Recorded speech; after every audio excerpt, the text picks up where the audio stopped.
Moltes gracias, Jean-Jacques. Bon dia a tothom i benvinguts a Barcelona, una de les ciutats més maques del món. It is my pleasure to welcome you to ICANN63, the venue of the 20th anniversary of ICANN. What a remarkable time to be together. We certainly have a lot to celebrate during this meeting. 20 years ago, ICANN was created, and 2 years ago, the IANA stewardship transition was completed.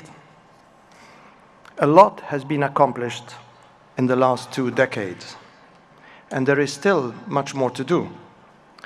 These accomplishments have been achieved with our constituencies, our stakeholders, and our partners working together within an ecosystem of global collaboration and trust. It is hard to imagine today a world without the internet that has changed and will continue to change the way we live and the way we work. It is fitting, therefore, that I start my remarks this morning by acknowledging and thanking everyone who contributed to our successful journey. My first thank you goes to the long and distinguished list of titans of the internet world, the people who invented the internet and without whom we would not be here today. Vint Cerf, Steve Crocker, Leonard Kleinrock, Bob Kahn, Paul Mokapetris, June Murray, John Postel, Joyce Reynolds, Bob Taylor, Larry Roberts, Tim Berners-Lee, and Mark Andreessen, among many other great people. As Jean-Jacques said, John Postel passed away on 16th of October 1998, so it is also the 20th anniversary of his death. Simply put, ICANN is the embodiment of his long-standing IANA work. And in a true sense, ICANN is the house that John built. Thank you to the regional internet registries, the Internet Engineering Task Force, the Internet Society, the World Wide Web Consortium, and the wider technical community who existed before ICANN. 20 years ago, ICANN joined you in your collective endeavor to make the internet work better for the benefit of all people around the world. Thank you to the root server operators who over the years provided reliable and uninterrupted operation of a critical part of the internet infrastructure. Thank you to the United States government for having the foresight in 1998 to foster the creation of ICANN and the wisdom in 2016 to recognize it was time to let go of it. Thank you to all our stakeholders and constituency, from end users, governments, businesses, civil society, academia, contracted parties, and many others who have helped us become as accountable, as diverse, and as transparent as we are today, and who continue to push us to do better. Thank you to the global internet governance community for their thoughtful discussions that benefit all participants, including ICANN, and for their willingness to tackle the big challenges affecting global public policies. Thank you to the ICANN.org staff, upon whom all of us depend on for support, and who make the ideas and policies of our community a reality. Thank you to my colleagues on the board, those here today and those who have come before, for working tirelessly over the years to ensuring ICANN serve its community in an effective, efficient, and ethical way. And last but not least, a very big thank you to all of you coming together to form our ICANN community. You are the volunteers who give up your nights, weekends, and time with your families and friends, all in service of ICANN's mission. We owe you a great debt of gratitude. Congratulations to everyone on a fantastic 20 years. May I ask you to join me in a round of applause to all of us.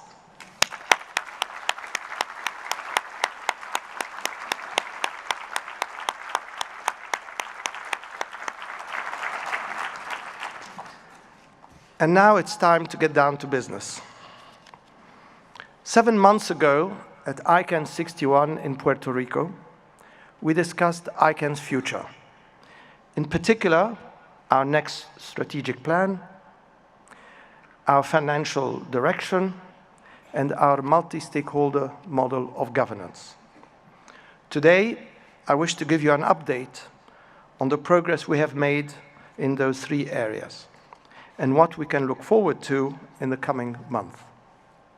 Let me begin with the strategic plan.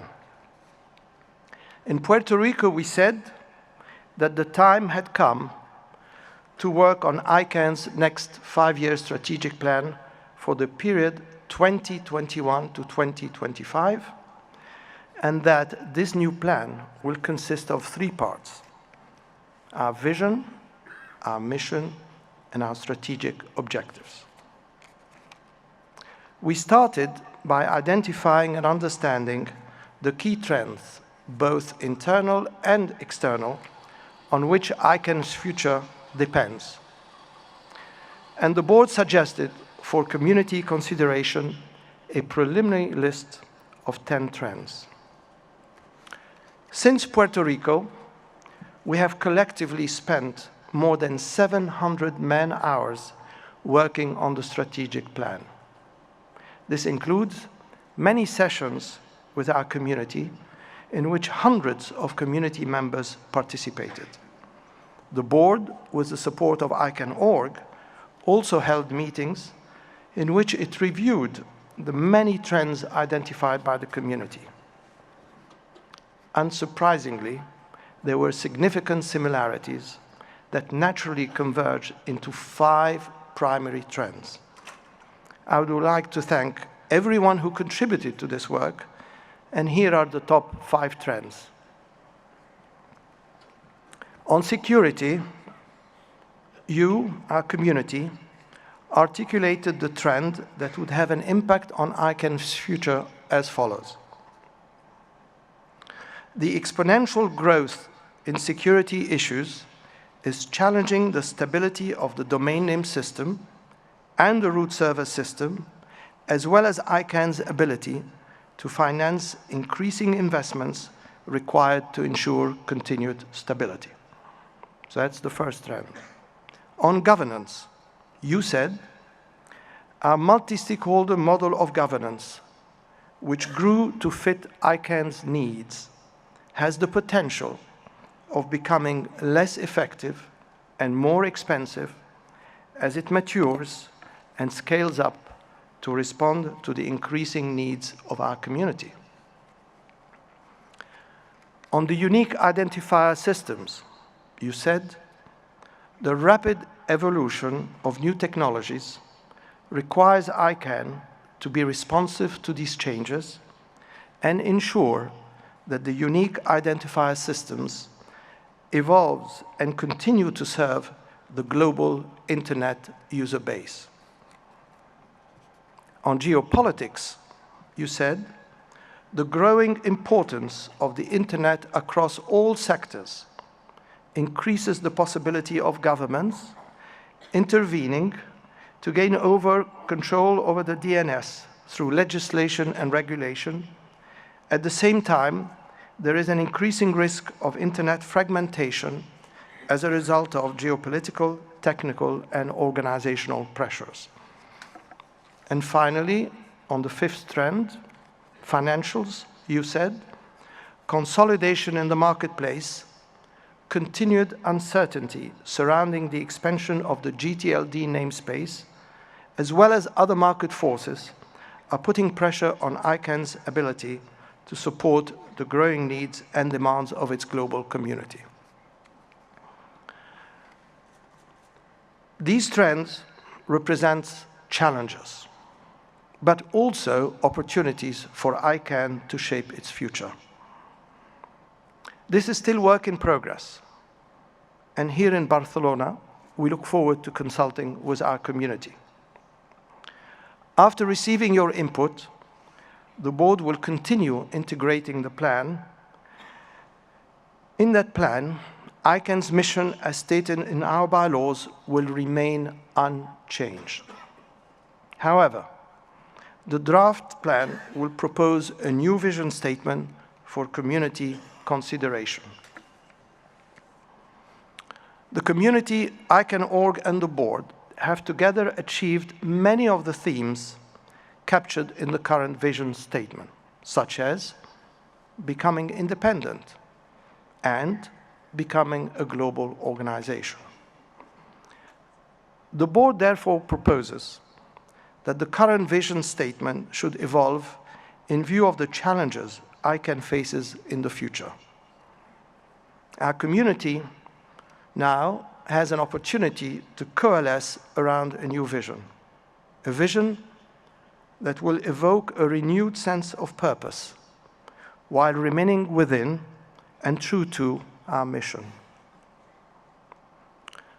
The top 5 trends reinforce the importance for ICANN to work with other organizations that champion the single internet and prevent its fragmentation, each working within their respective remit.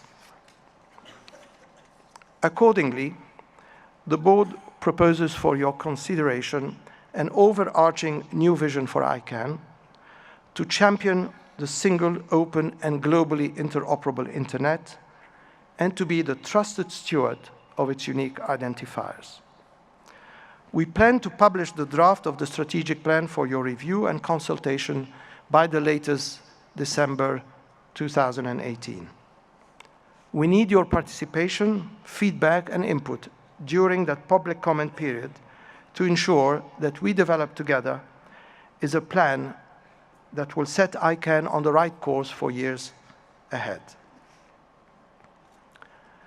Now, I wish to report progress on our financial direction. In Puerto Rico, I said that a strategic plan without corresponding financials is no more than a dream. I am pleased to report that ICANN.org, under Joran's leadership, will, for the first time in ICANN's history, develop a fully costed 5-year operating plan that underpins our strategic plan. This operating plan will be posted for your review and consultation before June 2019.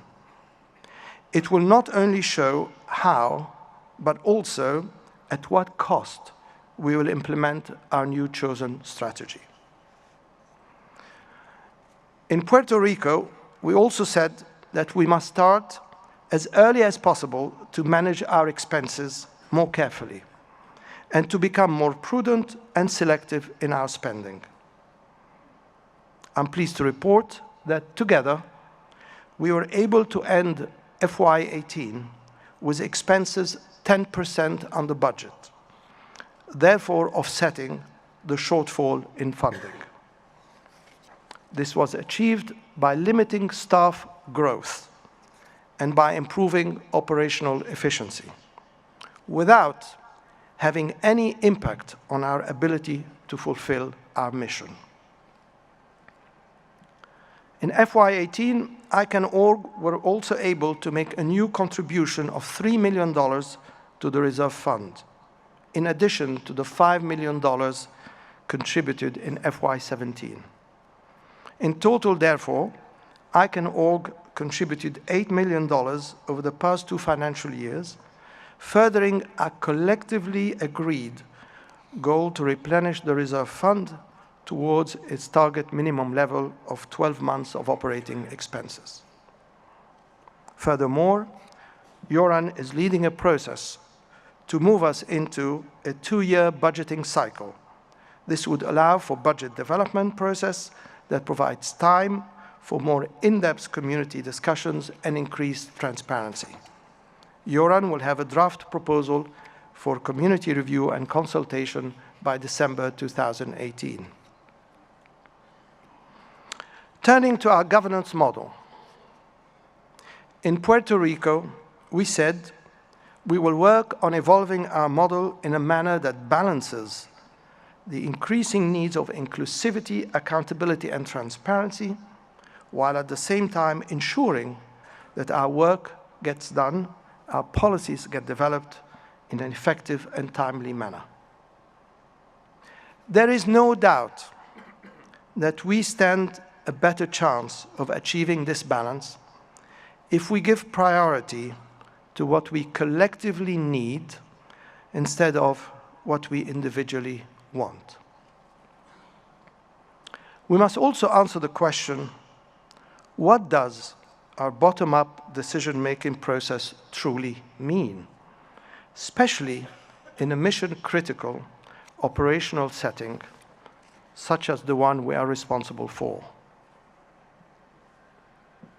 Does it mean, for example, that the status quo should not be disturbed when we cannot reach agreement, even though better alternatives exist and the status quo is known to be unacceptable? Does it mean that progress is allowed to grind to a halt and scarce resources wasted because of polarized positions that do not represent the collective interest, despite being well-intended and representative of legitimate concerns? And does it mean we allow our internal processes to bloat in complexity to the point where we are unable to keep pace with the speed of external events that impact our future? Or is there a way of achieving consensus that takes into account the views of all parties and at the same time is effective in reaching conclusions and solutions? These are tough issues, but I sincerely hope that we have the will and the courage to address them in a collegial manner for the common good of our community and the billions of Internet end users. I am pleased to report that before the end of the current fiscal year, the board intends to post a consultation paper seeking your views on the status of ICANN's governance model and how should it evolve. It is, after all, one of the top 5 trends I listed earlier and that you, the community, have identified. In closing, I want to highlight how well ICANN has functioned in the 2 years since the IANA stewardship transition. All of us, the community, the board, and ICANN.org, have gained experience with our expanded bylaws and accountability mechanisms. And when faced with the global data protection and privacy challenges, the board assumed its responsibility by adopting a temporary specification for the contracted parties. And the GNSO met its obligations by launching for the first time ever an expedited policy development process for GTLD registration data. The launch of the EPDP marked a major milestone for the GNSO and ICANN. These examples demonstrate that progress is achieved when together we work towards a common goal, when we are transparent and when we trust each other. As we look to the future, let us not forget that ICANN's technical remit is specific and focused. But we cannot and must not become complacent nor operate in a silo. We will therefore evolve with the Internet's technical evolution. We will follow closely advancement in technology and assess their impact on ICANN so that our role as the trusted steward and guardian of the Internet's unique identifiers remain relevant and effective. We will collaborate with others, form alliances, continue to serve the global public interest, and do what is right for the single Internet and do it well. And we will secure operational excellence of the IANA functions for the benefit of all its customers. Let us be proud of our achievements and confident in our future. Our challenges are many, but our resolve is great. Together, we will rise to the challenges ahead, as we have always done in the past, and we will shape ICANN's future successfully. Thank you for participating in ICANN. Your work in Barcelona is key to our success, and I wish you a very productive week. Thank you.